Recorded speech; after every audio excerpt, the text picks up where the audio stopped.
Hello there, this is Tom Switzer from the Centre for Independent Studies. I'm the Executive Director here at CIS.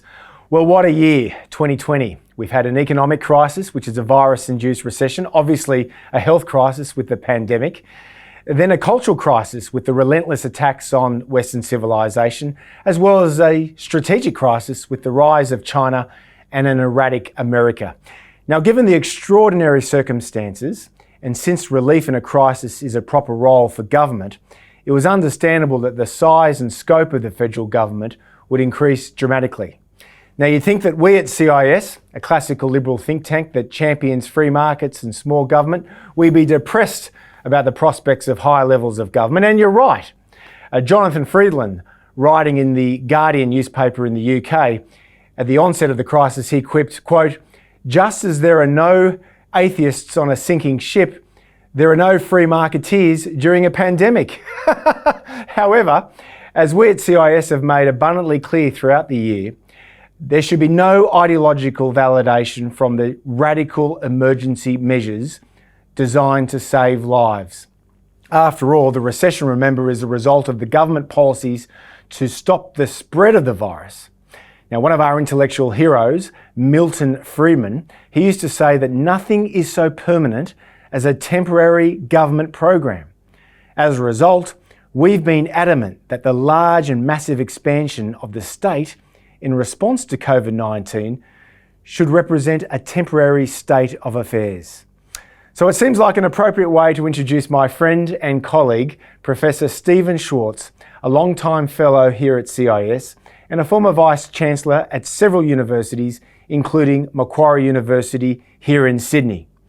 Stephen has been the guest speaker at our Christmas evening events for many years. He's brilliant in so many ways. And with that, it's over to you, Stephen Schwartz. Thank you very much, Tom. Thank you for that introduction. It's more than I'm used to, and it's probably more than I deserve. But it's great to be here. And hello, Sydney. Greetings from the Hermit Kingdom of Western Australia. We have been marooned here since last Christmas, but we understand that if you behave yourself in what we love to call the Eastern States, on the 8th of December, the day, actually this very day, we will be allowed to leave. And I intend to come over there and see you all in person. Until then, it is my great honor today to announce the nominees and the winner of this year's very highly coveted Nanny-State Award. The Centre for Independent Studies created the nannies, as we like to call them, to highlight the government's most fatuous, farcical, and foolish attempts to mind your own private business. Now, I have to say, it's never been difficult to find worthy contenders for the nannies. Let me give you an example. One previous nominee was a government-funded education program designed to teach people how to climb a ladder. For those of you who are curious, the recommended method is one step at a time, preferably wearing a helmet.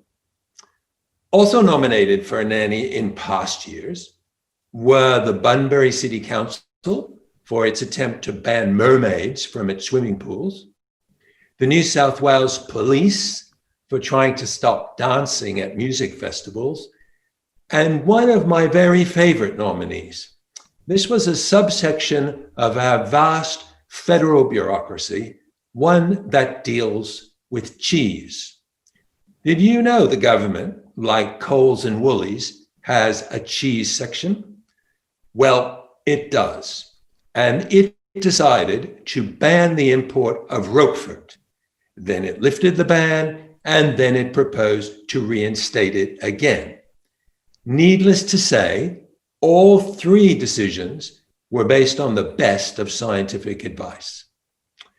Alas, these zany nominees, these zany nannies, they belong to the past, to those innocent days before COVID-19. With the arrival of the pandemic, the nanny state has morphed from Mary Poppins to Joseph Stalin. Political leaders now rule by decree, and their diktats involve every aspect of our lives. Now, don't get confused. Let me make myself clear. COVID-19 does call for difficult judgments to be made. Balancing the requirements of the economy and the health of the citizenry with limited and often conflicting information is a pretty tough task. So it's no surprise there are cock-ups. What is surprising is that despite having a pandemic to deal with, our political leaders still find time to concern themselves with what we drink, smoke, and eat, as well as what we wear and what sins we're allowed to commit. For example, one of the very first measures decreed by the Premier of Western Australia was a limit on the purchase of alcohol. Apparently, fighting COVID-19 requires an unprecedented level of public sobriety. Now, as always happens when limits are imposed, everyone went right out and bought as much booze as they could. Bottle shops wound up selling more alcohol than they did before. And alcohol wasn't the only target on the radar of our leaders. Early reports from China claiming that smokers were less likely to develop COVID than non-smokers caused great consternation among the health bureaucracy. After all, they've devoted years to stopping people from smoking. The last thing they wanted to hear is that smoking might actually have health benefits. Public health lobbyists disparage the idea that smoking may be helpful by pointing out that the data came from Chinese scientists, and you know what they're like. But just to be sure that no positive outcomes were ever found, Australia has been careful not to conduct any research into the relationship between smoking and COVID-19. Now, having disposed of drinking and smoking, our leaders moved on to another long-term nanny-state obsession: obesity. It seems that full-figured, plus-size, let's just call them fat people, are more likely to perish from COVID-19 than more willowy ones. And this finding provided an excuse for the nanny state's long-held desire to control what we eat. In the new Stalinist dispensation, the police conferred upon themselves the power to decide which food items are essential and which ones people could go without. Now, giving such broad discretion to the police led to some capricious decision-making because it depended on what a particular officer believes is worthwhile eating. One rather shocked Sydney mum was stopped and chastised by police for buying Easter eggs for her kids. Now, to provide consistency in decision-making, the government of Wales in the UK replaced the whims of individual police officers with an official list, a list detailing which items are not essential and therefore banned from sale during the pandemic. In addition to various foods, one of the forbidden items was clothing. In response, Christopher Noden, a 38-year-old father living in Newport, attempted to enter a local shopping center wearing nothing but his skimpy underpants. Security guards stopped him at the entrance, insisting that he was inappropriately attired for a shopping excursion.